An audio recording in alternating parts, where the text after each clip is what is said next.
kata dajjal, dajjala, dagala. Jadi antikristus itu bahasa Yunani. Itu sebenarnya terjemahan dari bahasa Aramaik. Bahasa Aram itu bahasa yang dipakai Tuhan Yesus sehari-hari. Itu Mesiha dagala. Jadi Mesiha itu bahasa Ibraninya Ha-Masiyah. Ini bahasa Aram untuk kata sandang tetap itu di belakang. Jadi Masiha artinya the Mesiah atau Ha-Masiyah. Kalau bahasa Ibrani kata sandang tetap itu di depan. Kalau bahasa Aramaik kata sandang tetap di belakang. Jadi ada dua antikristus di situ. Antikristus dalam bentuk tunggal, seorang antikristus yang akan datang. Tapi sejak zaman Rasul Yohanes itu sudah mulai ada antikristus yang sudah mengganggu pengajaran para rasul. Yang berbahagia ialah mereka yang mendengarkan firman Allah dan yang memeliharanya. Pengajaran sesat pada akhir zaman. Dan itu dalam surat Yohanes yang pertama, pasal 2 ayat 18 itu ditengarai tentang seorang antikristus yang akan datang. Seorang antikristus akan datang, berarti belum datang. Ayat ini ditulis oleh Rasul Yohanes ketika beliau dalam masa-masa tuanya berada di kota Efesus. Jadi itu ketika dia menghadapi banyak ajaran yang merongrong gereja. Namun di sini ada dua penekanan. Yang pertama, seorang antikristus. Berarti belum datang, akan datang. Tapi sekarang ini artinya pada masa Rasul Yohanes sudah banyak antikristus. Inilah tandanya bahwa ini adalah masa-masa yang akhir. Jadi ada dua antikristus di situ. Antikristus dalam bentuk tunggal, seorang antikristus yang akan datang. Tapi sejak zaman Rasul Yohanes itu sudah mulai ada antikristus yang sudah mengganggu pengajaran para rasul. Dan ayat berikutnya setelah ayat 19 menggunakan kata mereka. Berarti yang dimaksudkan mereka ini kan kata jamak kan, berarti antikristus tadi. Ya tidak secara khusus merujuk kepada antikristus yang akan datang, yaitu antikristus besar itu. Nah kita selama ini di gereja kan, khususnya di gereja karismatik itu kan takut sekali dengan angka 666 ya kan. Yang ditekankan itu yang eskatologi itu. Sampai kemudian dulu ada ulang tahun Metro TV yang ke-6 itu tuliskan 66 melingkar-lingkar, katanya itu antikristus sudah datang, padahal bukan itu. Kita lupa bahwa sesungguhnya yang real terjadi, karena ini yang sedang terjadi sejak zaman para rasul, itu adalah gangguan para antikristus. Dan itu nampak dari fenomena pengajaran sesat. Nah pertanyaannya, pengajaran sesat apa yang diawali pada sejarah gereja? Satu. Kedua, apa ciri-ciri antikristus itu secara etimologis, asal-usul kalimatnya, dan secara teologis kira-kira seperti apa bentuk penyesatannya itu. Dari rangkaian ajaran sesat di abad 2 awal ini, abad ketiga, abad keempat, nanti kemudian gereja melakukan konsili. Konsili itu sebetulnya juga memberantas ajaran-ajaran sesat itu. Konsili yang pertama dilakukan gereja-gereja sebelum perpecahan, itu konsili Nisea. Ketika gereja diganggu oleh ajaran Arius yang menyangkal keilahian dan ketuhanan Yesus. Itu tahun 325. Lalu muncul lagi konsili Oikomenes yang kedua, tahun 387. membahas ajaran tentang Allah Tritunggal. Lalu muncul lagi ketika pribadi Kristus diperdebatkan. Maka gereja tiba pada kesimpulan, Kristus itu sepenuhnya Allah sebagai firman Allah dan sepenuhnya manusia. Ketika dia turun ke dunia menjadi putranya Bunda Maria, muncullah konsili Efesus yang waktu itu menghadapi ajaran Nestorius. Ajaran itu muncul ya kemudian dari tahun 341. Lalu masih ada yang berikutnya lagi, peristiwa Kalsedon dan seterusnya 451 sampai gereja modern. Jadi artinya jauh-jauh hari Rasul Yohanes sudah memberikan sinyal bahwa pada masanya itu sudah mulai muncul penyesatan. Lah, lalu cirinya apa sekarang? Pertama kita lihat secara secara etimologis ya. Dalam ulasan gramatikal eksegesi itu. Itu adalah kata dajjal, dajjala, dagala. Jadi antikristus itu bahasa Yunani. Itu sebenarnya terjemahan dari bahasa Aramaik. Bahasa Aram itu bahasa yang dipakai Tuhan Yesus sehari-hari. Itu Mesiha dagala. Jadi Mesiha itu bahasa Ibraninya Ha-Masiah. Ini bahasa Aram untuk kata sandang tetap itu di belakang. Jadi Masiha artinya the Mesiah atau Ha-Masiah. Kalau bahasa Ibrani kata sandang tetap itu di depan. Kalau bahasa Aramaik kata sandang tetap di belakang. Jadi Mesih ditambahi A jadi Mesiha itu artinya Ha-Masiah, Al-Masih. Lalu dagala itu artinya ada dua. Kalau kita membaca di dalam Matius 24 ayat 24 di situ diterjemahkan dengan pseudo Kristos. Pseudo itu artinya palsu. Kristus palsu. Tetapi dalam 1 Yohanes pasal 2 itu diterjemahkan anti Kristos. Jadi anti itu melawan. Makanya ciri antikristus itu memalsu atau meniru sekaligus melawan. Nah, mari kita cari sendiri. Kira-kira kekuatan besar apa di dunia ini yang meniru kekristenan sekaligus memalsu kekristenan. Nah, banyak orang-orang Protestan yang menerima warisan konflik abad lalu. Antikristus itu Katolik gitu, tidak ada hubungannya. Wong Katolik itu sepanjang zaman memuliakan Tuhan Yesus. Soal terjadi perbedaan penafsiran itu kan tidak mengganggu ajaran utamanya. Katolik ditolak tapi kelompok-kelompok bidat-bidat baru malah diterima. Bener enggak? Ini sering muncul, makanya saya itu kalau ngomong itu kadang-kadang ya vulgar itu supaya tidak ada dusta di antara kita. Iya kan? Jelas itu antikristus itu cirinya melawan sekaligus memalsu. Nah, kita bisa meneliti itu. Pertama kali, ciri antikristus yang meraga atau mengambil tubuh secara wadak, secara fisik dalam bentuk ajaran-ajaran sesat. Itu mereka asalnya dari kita. Tapi karena tidak benar-benar, ya artinya mengikuti ajaran yang benar, akhirnya dia terpisah dari kita. Itu ajaran bidat maksudnya di situ. Nah, bidat itu cirinya yang pertama itu tadi, memalsu atau meniru, dan yang kedua itu adalah ajaran yang melawan. Jadi kalau Anda menghadapi sebuah ajaran yang terang-terangan melawan kan mudah menghadapinya. Ya toh? Misalnya kalau bicara tentang ateisme yang agresif melawan kekristenan itu kan jelas. Ini orang yang tidak bertuhan kan mudah sekali melawannya.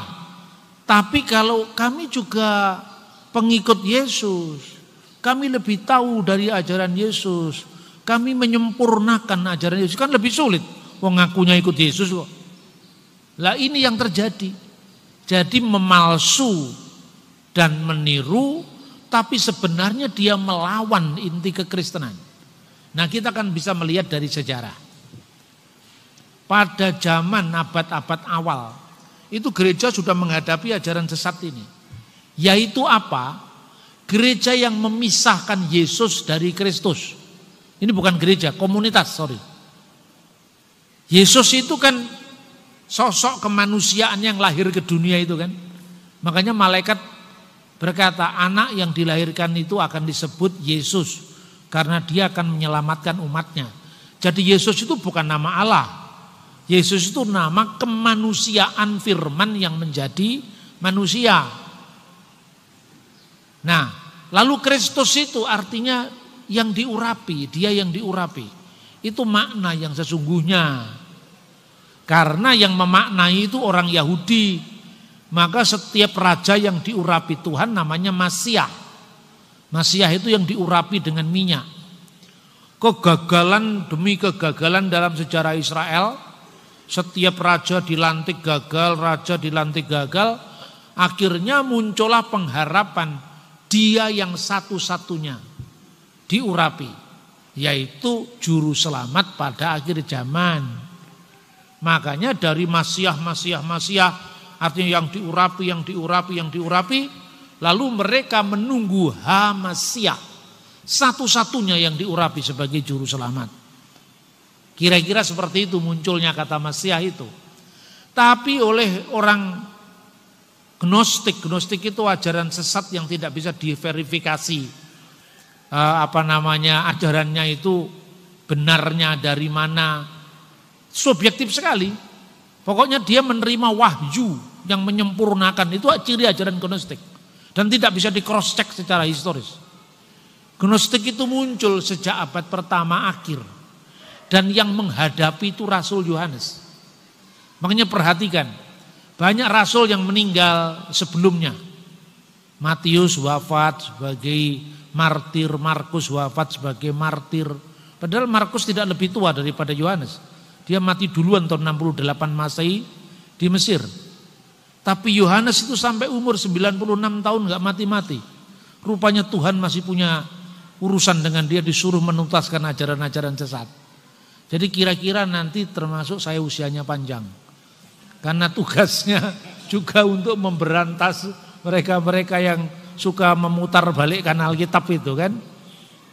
Itu Yohanes meninggal di Efesus tahun 96. Dan sebelum dia meninggal itu dia menghadapi ajaran sesat ini. Salah satunya perwujudan ajaran itu dilakukan oleh orang yang bernama Kerintos. Bukan Korintus, kalau Korintus nama kota. Kerintos itu mengajarkan begini. Tidak selamanya Yesus itu Kristus. Jadi Kristus itu dipahami sebagai roh besar yang tinggal pada Yesus yang kelihatan itu. Lah roh itu kadang-kadang datang, kadang-kadang pergi. Gitu. Ajarannya memang aneh-aneh itu. Kapan dia datang? Ketika Yesus dibaptis. Kapan dia pergi? Ketika Yesus disalib. Makanya kemudian ada kaitannya dengan itu, kita baca di Yohanes pasal 5. Yohanes pasal 5.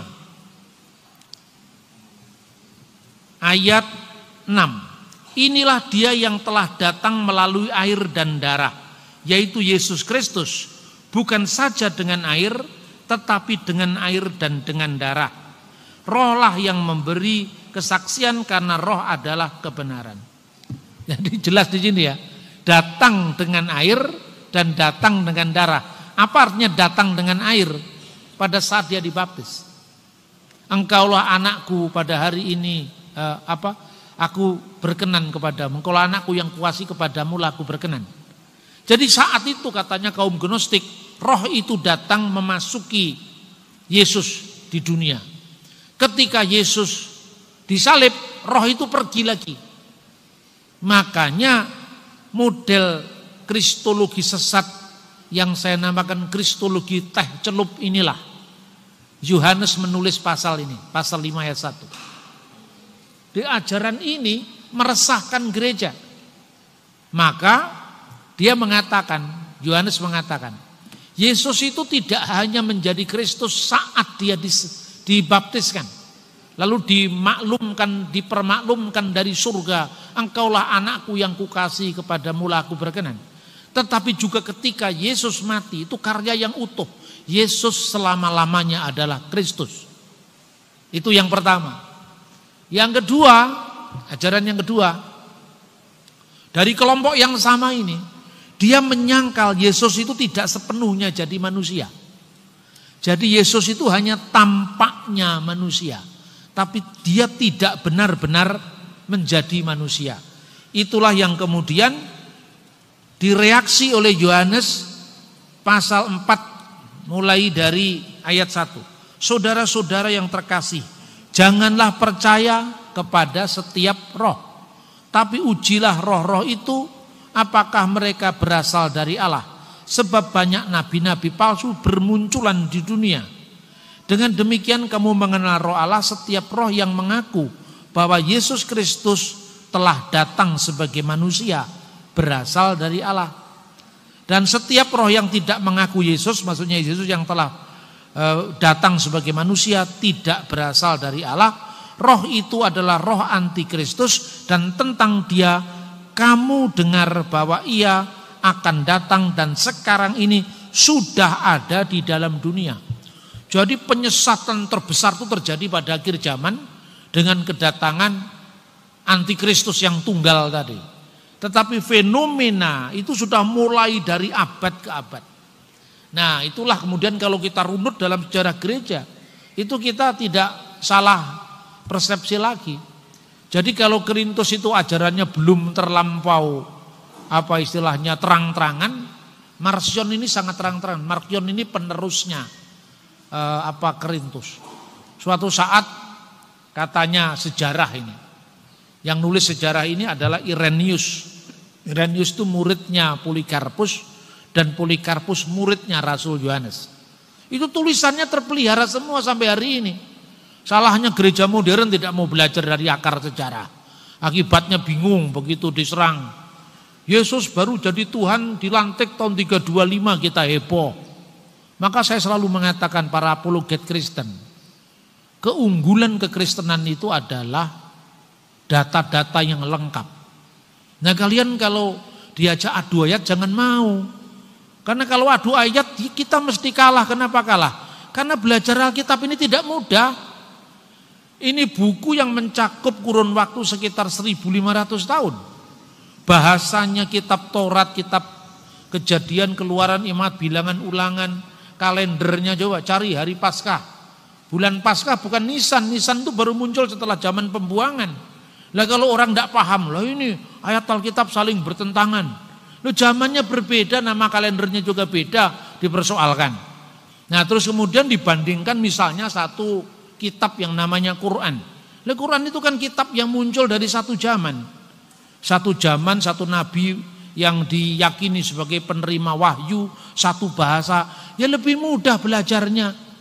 Ya kan? Kalaupun belajar sejarah cukup sejarah abad ke-7. Kalau belajar arkeologi cukup arkeologi zaman Nabi Muhammad. Lah ini apa arkeologi zaman Romawi cocok untuk masanya Daniel, cocok untuk masanya Musa. Itu berbeda-beda coba. Mene tekel urfasin itu bahasa apa? Itu enggak ada dalam bahasa Ibrani, enggak ada dalam bahasa Aram, enggak ada dalam bahasa itu bahasa Persia. Kenapa bahasa Persia? Karena waktu itu konteksnya pembuangan Babel. Gitu loh saudara-saudara. Jadi ada banyak hal yang sesungguhnya secara metodologis kita ini keliru. Keliru dalam apa? Meladeni orang-orang yang sok usil ngurusi agama orang. Padahal kita tidak pernah ngurusi mereka. Lah kita jangan mau terjebak. Kalau kita mau terjebak, kita ngomong kitabnya orang itu bisa masuk penjara. Karena dianggap melakukan tindak pidana penodaan agama. Tapi kalau mereka yang ngomong hanya dihukum 4 bulan. Kalau yang ngomong itu Kristen 10 tahun kan gak imbang ini. Menghadapi ketidakadilan seperti ini musuhnya hanya ilmu pengetahuan. Bukan emosi. Ya jadi strategi militansi aja nggak cukup. Militansi tanpa strategi adalah kekalahan. Makanya kita jangan menjadi petinju yang sembarang memukul. Nah, kembali kepada antikristus tadi. Jadi cirinya antikristus yang dihadapi oleh generasi kemudian itu dikembangkan. Siapakah roh antikristus itu? Yang telah menyangkal Yesus telah datang jadi manusia. Ya. Berarti itu ajaran apa itu? Gini loh kira-kira kalau ngomong lebih dalam lagi ya. Zaman sebelum kekristenan muncul di bumi ini, dunia waktu itu sudah diisi dengan berbagai spekulasi melalui filsafat Yunani. Nah, ini saya ngomong sekilas saja supaya tidak panjang lebar. Karena ini terkait dengan ketuhanan Yesus yang katanya mengambil alih filsafat Yunani, ketuhanan Yesus yang katanya pagan. Rata-rata orang yang mau begitu juga nggak ngerti filsafat, nggak ngerti teologi, nggak ngerti sejarah lagi. Jadi kalau sekedar otak-atik ayat, ngapain kita harus ngomong agama orang? Ya, jadi ada dua filsafat yang ekstrim bertentangan satu sama lain. Satu yang disebut filsafat Parmenides. Filsafat ini mengajarkan bahwa realitas atau keberadaan ini sifatnya tunggal, tidak terbagi, tidak berubah. Segala sesuatu itu tetap tidak berubah. Hanya misalnya kalau satu panah sekarang di sini, pada waktu detik kesekian dia ada di sini, pada waktu ini dia melesat di sana. Panahnya ini tetap sama, hanya waktu yang membuat dia berada di tempat yang berbeda. Nah itu, yang begini nih, memang kalau kita tidak ngerti pun juga nggak apa-apa. Tapi paling tidak jangan awam. Musuhnya dari filsafat ala Parmenides itu adalah Heraklitos. Heraklitos itu mengatakan begini, segala sesuatu itu berubah. Satu-satunya yang tidak berubah adalah perubahan itu sendiri. Jadi semuanya itu berubah. Karena itu dunia itu semuanya berubah, tidak ada yang bisa dijadikan rujukan, semuanya nisbi. Dua filsafat yang saling bertentangan itu didamaikan oleh Plato. Plato mengatakan Epimenides benar, Parmenides benar, Heraklitos juga benar. Yang dikatakan realitas atau keberadaan itu tidak berubah, tetap itu di alam ide. Alam ide itu tidak tersentuh oleh indera kita. Lah, Parmenides segala sesuatu tetap itu di sana. Sebaliknya, Heraklitos segala sesuatu berubah itu di dunia yang kita huni sekarang ini loh. Segala sesuatu berubah, nisbi, tidak ada yang bisa dibela mati-matian, tidak ada yang bisa pegang mati-matian, semuanya akan lewat dan berubah. Lalu Plato mencontohkan, ada orang yang terpenjara di gua, tapi kepalanya ada di mulut gua. Ketika ada sapi lewat di situ misalnya, dia menyangka bayangan sapi itu adalah sapi, padahal itu hanya bayangan. Ketika ada pohon diterpa matahari, dia nganggap bahwa bayangan pohon itu adalah realitas, padahal cuma bayangan. Ketika dia keluar dari penjara, dia tahu, oh semua itu hanya bayang-bayang. Dunia ini relatif karena dia menjadi bayang-bayang dari dunia ide yang akan datang. Itu basicnya seperti itu kira-kira. Nah kemudian orang Yunani dari pandangannya Plato itu lahir yang namanya Neoplatonisme. Misalnya dipimpin oleh Plotinus, Antonius Sakas. Dia mengatakan begini, karena Allah itu ada di alam ide, maka Allah tidak pernah bisa disentuh oleh kita ciptaan, kosmos, manusia, antropos. Karena manusia itu tinggal di alam yang temporal ini. Sementara Allah itu ditinggal di dunia ide yang tak terseberangi. Untuk berkomunikasi tidak mungkin karena itu tidak terseberangi, tidak terjembatani. Makanya ada yang menjembatani. Itulah yang disebut logos. Logos itu bukan Allah dan bukan manusia, bukan theos, bukan pula antropos, bukan theos juga bukan bagian dari alam semesta atau kosmos. Jadi logos itu di tengah-tengah. Nah, melalui logos inilah dijembatani antara yang sebelumnya tak terjembatani, antara Allah dengan manusia. Nah, seperti itu.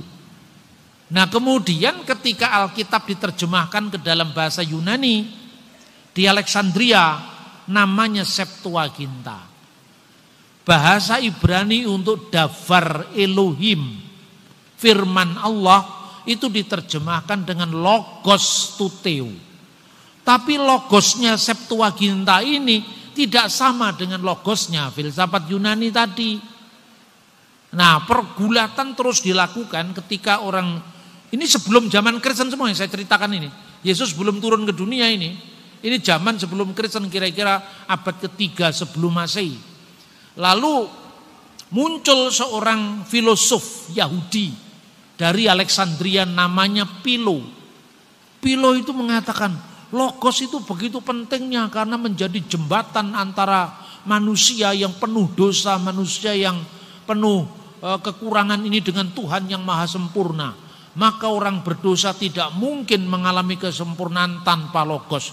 Begitu pentingnya logos ini, maka logos disebut Deuterotheos, Allah kedua. Lah ini berarti kan apa? Menyimpang dari ajaran kitab suci, karena Alkitab tidak pernah mengatakan Allah itu ada dua, Allah itu hanya satu. Makanya kemudian ketika menghadapi kelompok gnostik yang mengatakan Yesus tidak pernah benar-benar jadi manusia, Yohanes justru mengajarkan en arki in ologos, bahasa aslinya ke ologos in proston theon ke theos in ologos. Pada mulanya adalah firman, dan firman itu bersama-sama dengan Allah, dan firman itu adalah Allah. Jelas logos itu Allah sendiri, bukan Allah kedua. Karena Allah itu hanya satu. Shema Yisrael Adonai Elohenu Adonai Echad. Dengarkanlah wahai Israel, Tuhan Allah kita, Tuhan itu esa. Lalu logos itulah yang menciptakan alam semesta. Tapi ini bukan logos yang terpisah dari Allah. Ini logosnya Allah. Firman ini firmannya Allah. Maka firman itu harus sepenuhnya Allah. Lalu firman yang sepenuhnya Allah yang menciptakan segala sesuatu, maka ayat 3 dalam Yohanes pasal 1, segala sesuatu dijadikan oleh Dia. Dia di sini Yesus sebagai firman, sebagai logos, dan tanpa Dia, tanpa firman-Nya Allah, tidak ada sesuatu pun yang telah jadi dari segala yang telah dijadikan. Lalu ayat 14, dan firman itu dan logos itu telah menjadi manusia. Nah, sekarang pertanyaan, mana ajaran Yunaninya yang dituduhkan orang-orang polemikus muslim itu? Katanya Kristen jiplak filsafat Yunani. Kalian yang tidak tahu filsafat jangan ngomong filsafat. Mana ada dalam ajaran filsafat Yunani logos itu sepenuhnya Allah? Tidak, logos itu dalam filsafat Yunani adalah intermediary being, entitas yang bukan Allah juga bukan manusia. Injil Yohanes beda. Firman itu adalah Allah, sehingga tidak ada dua Allah, cuma ada satu Allah. Dan firman itu telah menjadi manusia dan diam di antara kita. Dan kita telah melihat kemuliaannya, yaitu kemuliaan yang diberikan kepadanya sebagai anak tunggal Bapa, penuh kasih karunia dan kebenaran. Mana miripnya dengan filsafat Yunani? Istilahnya sama, tapi pemikirannya justru membabat habis filsafat neoplatonisme. Nah, makanya saudara-saudara, saya melihat dari dua sisi. Teologinya ya kita pahami, tapi akar kata yang mengkomunikasikan gagasan Kristen kepada dunia saat itu juga harus dipahami. Nah, itulah ajaran sesat di awal sejarah gereja. Saya runut lagi. Marcion ini lebih kurang ajar lagi dari pendahulunya, Korintus. Dia mengobrak-abrik kanon perjanjian baru. Makanya gereja nanti melakukan kanonisasi. Apa yang dia lakukan? Jadi kalau Yesus tidak benar-benar jadi manusia, ya mau-maunya dialah, dia datang kapan aja dia mau, dia pergi kapan aja dia mau. Kau datang dan pergi sesuka hatimu. Itu ajaran gnostik itu. Guyon itu. Supaya Anda selalu ingat apa yang saya sampaikan. Ya kan? Belajar teologi itu tidak mudah. Maka perlu dijembatani dengan komunikasi yang agak-agak lucu begitu. Supaya Anda ingat, oh itu yang dimaksudkan gnostik itu lagunya Diana Nasution misalnya gitu loh. Jadi kapan dia mau dia datang, kapan dia pergi dia datang. Dia tidak benar-benar jadi manusia. Karena tidak benar-benar jadi manusia, mungkinkah bayangan, mungkinkah entitas bayangan punya silsilah? Padahal Matius diawali dengan inilah silsilah Yesus Kristus anak Daud anak Abraham. Jelas silsilahnya, jelas siapa nenek moyangnya. Injil Matius buang. Injil Markus diawali dengan apa? Diawali dengan baptisan Yesus di Yordan. Roh tidak bisa dibaptis karena dalam ajaran yang paling awal tadi, dia hanya tampaknya muncul pada saat Yesus dibaptis, tapi kemudian pergi lagi, kan gitu kan? Makanya tidak mungkin Markus diterima. Markus dibuang sama Marsion. Yohanes apalagi? Karena Yohaneslah yang menghadapi ajaran gnostik sebelumnya. Dibuang karena ada penegasan firman itu Allah dan firman itu menjadi manusia, dibuang. Kemudian tinggal Injil Lukas. Injil Lukas dibaca pasal pertama, ada berita kelahiran Yesus kepada perawan Maria. Pasal kedua, ada sunatnya Yesus, ada kelahirannya, diberitakan oleh para gembala. Pasal 3 ada silsilahnya lagi. Waduh, gak ada yang cocok nih pasal 1, 2, 3. Pasal 1, 2, dan 3 juga dibuang. Tinggal pasal 4 sampai pasal 24 diambil sama dia, dikasih judul The Gospel of Marcion. Lalu gereja otomatis bertindak loh. Kita ini warisannya para rasul. Kamu diajar oleh rasul siapa? Kamu ditahbis oleh rasul siapa? Enak aja kamu bikin ajaran-ajaran baru. Makanya gereja lalu mengadakan kanonisasi paling awal, yaitu yang sekarang dokumennya dikenal kanon Muratori. Itu ditemukan sudah sekitar tahun 150 Masehi. Itulah zamannya Marcion. Pertanyaannya sekarang, kenapa Marcion harus mengobrak-abrik perjanjian baru? Kenapa Marcion harus mencuri kitabnya dari perjanjian baru? Karena tidak ada kitab lain yang berbicara tentang Yesus kecuali perjanjian baru. Lalu bagaimana dengan Injil Maria Magdalena, dengan Injil Petrus, dengan perbuatan Yohanes, dengan kisah Rasul Paulus? Itu kan juga Injil, itu dikasih nama Injil tapi bukan Injil. Karena itu munculnya baru abad ketiga, abad kedua akhir. Injil Judas itu abad kedua akhir, apal abad ketiga. Karena seandainya sudah ada Injil Filipus, Injil Maria Magdalena yang katanya Yesus itu suaminya Maria Magdalena, yang kemudian diviralkan lewat film Da Vinci Code dan film banyak film-filmnya itu, The Last Tomb of Jesus Christ misalnya, Simon Jacobici misalnya. Kalau benar, kenapa harus mengambil perjanjian baru pada generasi paling awal Marcion? Kenapa tidak langsung ngambil Injil Thomas? Kenapa tidak langsung ngambil Injil Barnabas? Karena Barnabas baru muncul abad 16 paling akhir itu.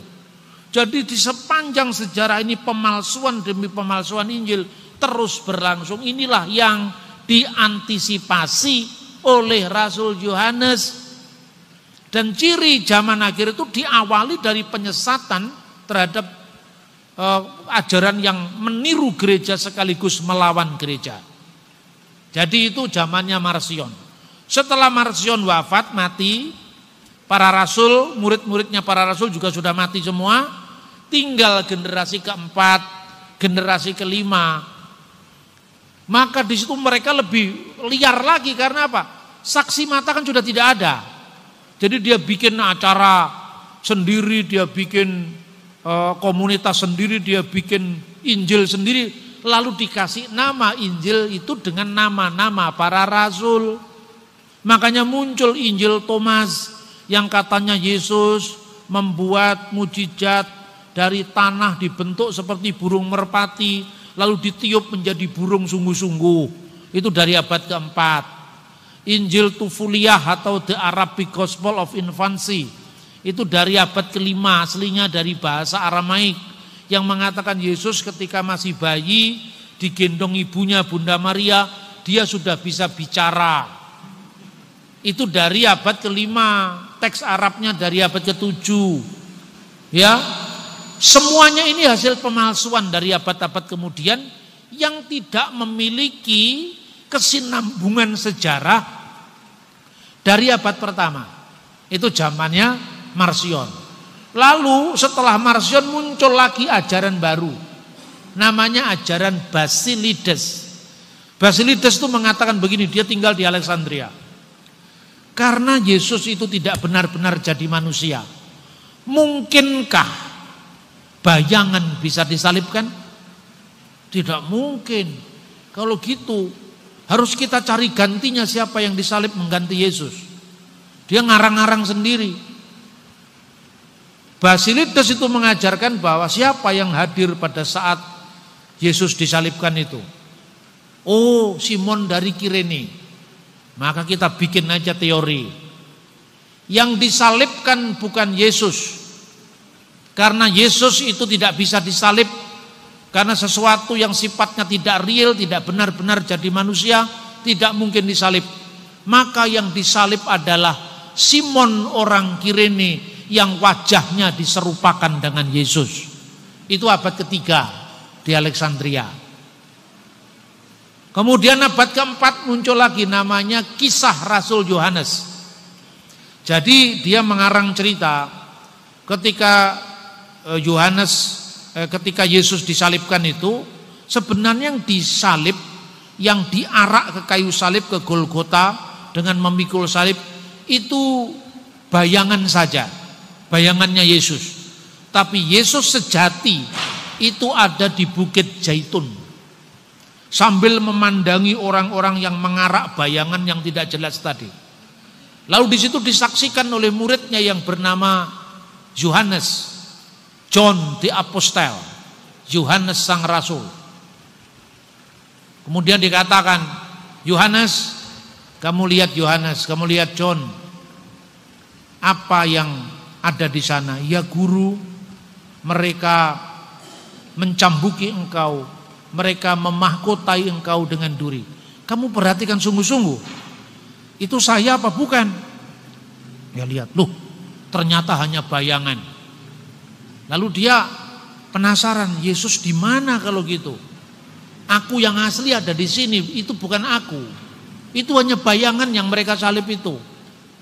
Lalu mereka lihat Yesus, dipegang tangannya seperti daging. Itu sebetulnya jiplakan dari kisah Injil Yohanes tentang Thomas yang menyaksikan bekas paku di tangannya itu loh. Ketika diraba tangannya mirip dengan daging, tapi begitu dia lihat kakinya tidak menyentuh tanah. Ajaran model kayak begini inilah yang menjadi tantangan gereja mula-mula. Lalu dia pegang lagi tangannya Yesus. Oh, seperti kapas ternyata. Jadi berubah-berubah karena Yesus itu datang pergi semau dia. Itulah ajaran gnostik. Karena ajaran itu meningkat lebih parah lagi, Yesus tidak benar-benar real jadi manusia, hanya tampaknya manusia, serupa dengan manusia, maka disebut doketisme. Berasal dari bahasa Yunani dokein yang artinya tampaknya, kelihatannya, serupa dengannya. Itu abad ketiga. Abad keempat mulai muncul lagi seorang presbiter, seorang pendeta, namanya Arius.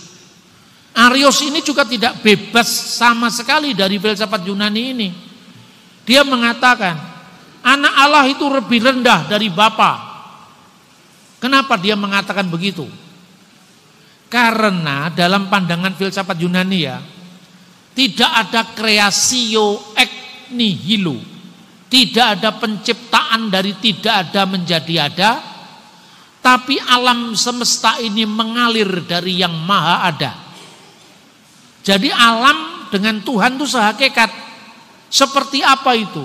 Seperti laba-laba dengan rumahnya.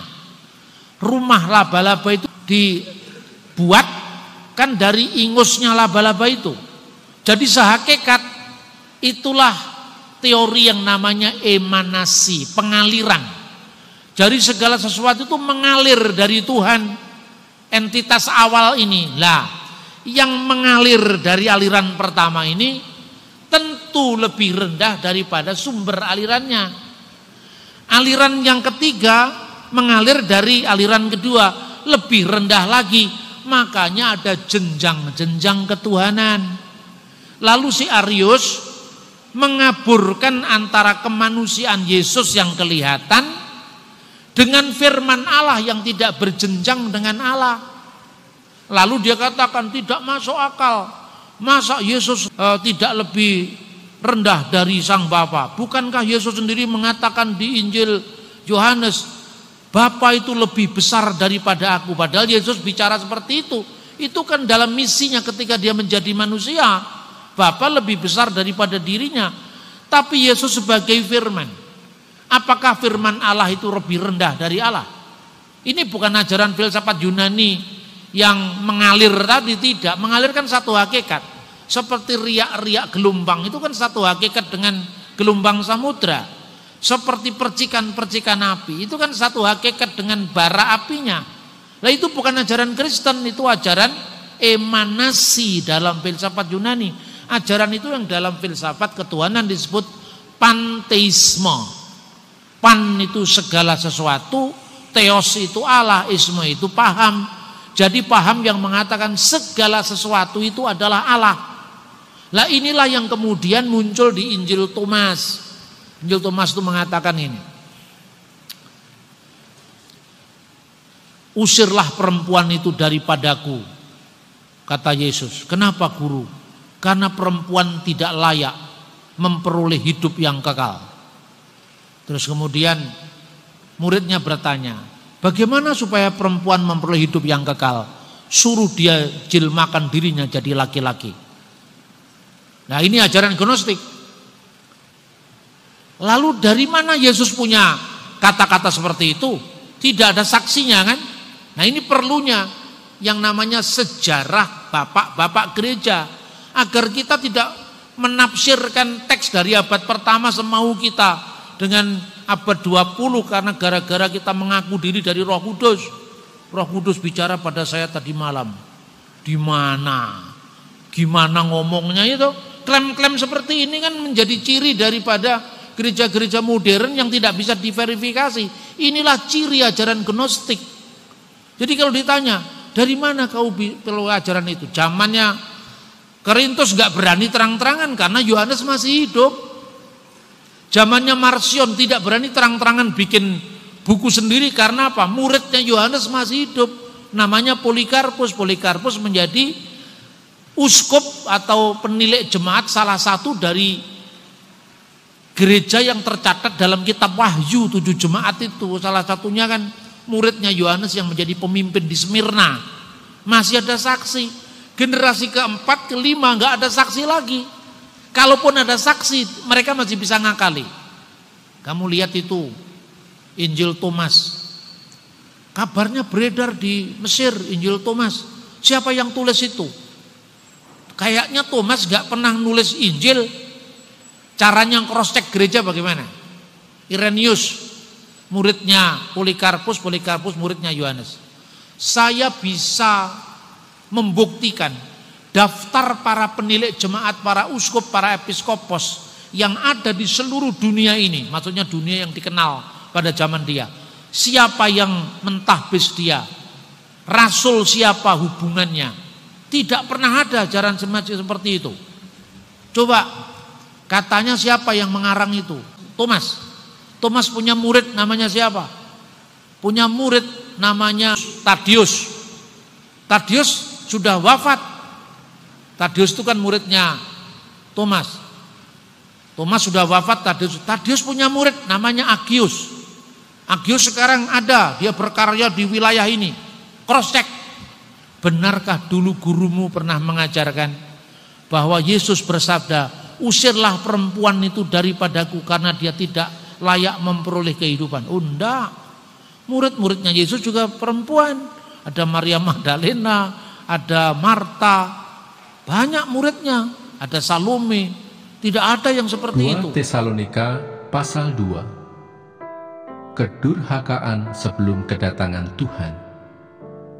Tentang kedatangan Tuhan kita, Yesus Kristus, dan terhimpunnya kita dengan Dia, kami minta kepadamu, saudara-saudara, supaya kamu jangan lekas bingung dan gelisah, baik oleh ilham roh, maupun oleh pemberitaan atau surat yang dikatakan dari kami, seolah-olah hari Tuhan telah tiba. Janganlah kamu memberi dirimu disesatkan orang dengan cara yang bagaimanapun juga, sebab sebelum hari itu, haruslah datang dahulu murtad, dan haruslah dinyatakan dahulu manusia durhaka yang harus binasa, yaitu lawan yang meninggikan diri di atas segala yang disebut atau yang disembah sebagai Allah. Bahkan ia duduk di bait Allah dan mau menyatakan diri sebagai Allah. Tidakkah kamu ingat bahwa hal itu telah kerap kali kukatakan kepadamu ketika aku masih bersama-sama dengan kamu? Dan sekarang kamu tahu apa yang menahan dia, sehingga ia baru akan menyatakan diri pada waktu yang telah ditentukan baginya. Karena secara rahasia, kedurhakaan telah mulai bekerja, tetapi sekarang masih ada yang menahan. Kalau yang menahannya itu telah disingkirkan, pada waktu itulah si pendurhaka baru akan menyatakan dirinya, tetapi Tuhan Yesus akan membunuhnya dengan nafas mulutnya dan akan memusnahkannya kalau ia datang kembali. Kedatangan si pendurhaka itu adalah pekerjaan iblis dan akan disertai rupa-rupa perbuatan ajaib, tanda-tanda dan mujizat-mujizat palsu, dengan rupa-rupa tipu daya jahat terhadap orang-orang yang harus binasa karena mereka tidak menerima dan mengasihi kebenaran yang dapat menyelamatkan mereka. Dan itulah sebabnya Allah mendatangkan kesesatan atas mereka yang menyebabkan mereka percaya akan dusta, supaya dihukum semua orang yang tidak percaya akan kebenaran dan yang suka kejahatan. Dipilih untuk diselamatkan. Akan tetapi kami harus selalu mengucap syukur kepada Allah karena kamu, saudara-saudara yang dikasihi Tuhan, sebab Allah dari mulanya telah memilih kamu untuk diselamatkan dalam roh yang menguduskan kamu dan dalam kebenaran yang kamu percayai. Untuk itulah Ia telah memanggil kamu oleh Injil yang kami beritakan, sehingga kamu boleh memperoleh kemuliaan Yesus Kristus, Tuhan kita. Sebab itu, berdirilah teguh dan berpeganglah pada ajaran-ajaran yang kamu terima dari kami, baik secara lisan maupun secara tertulis. Dan Ia, Tuhan kita Yesus Kristus dan Allah Bapa kita, yang dalam kasih karunia-Nya telah mengasihi kita dan yang telah menganugerahkan penghiburan abadi dan pengharapan baik kepada kita, kiranya menghibur dan menguatkan hatimu dalam pekerjaan dan perkataan yang baik.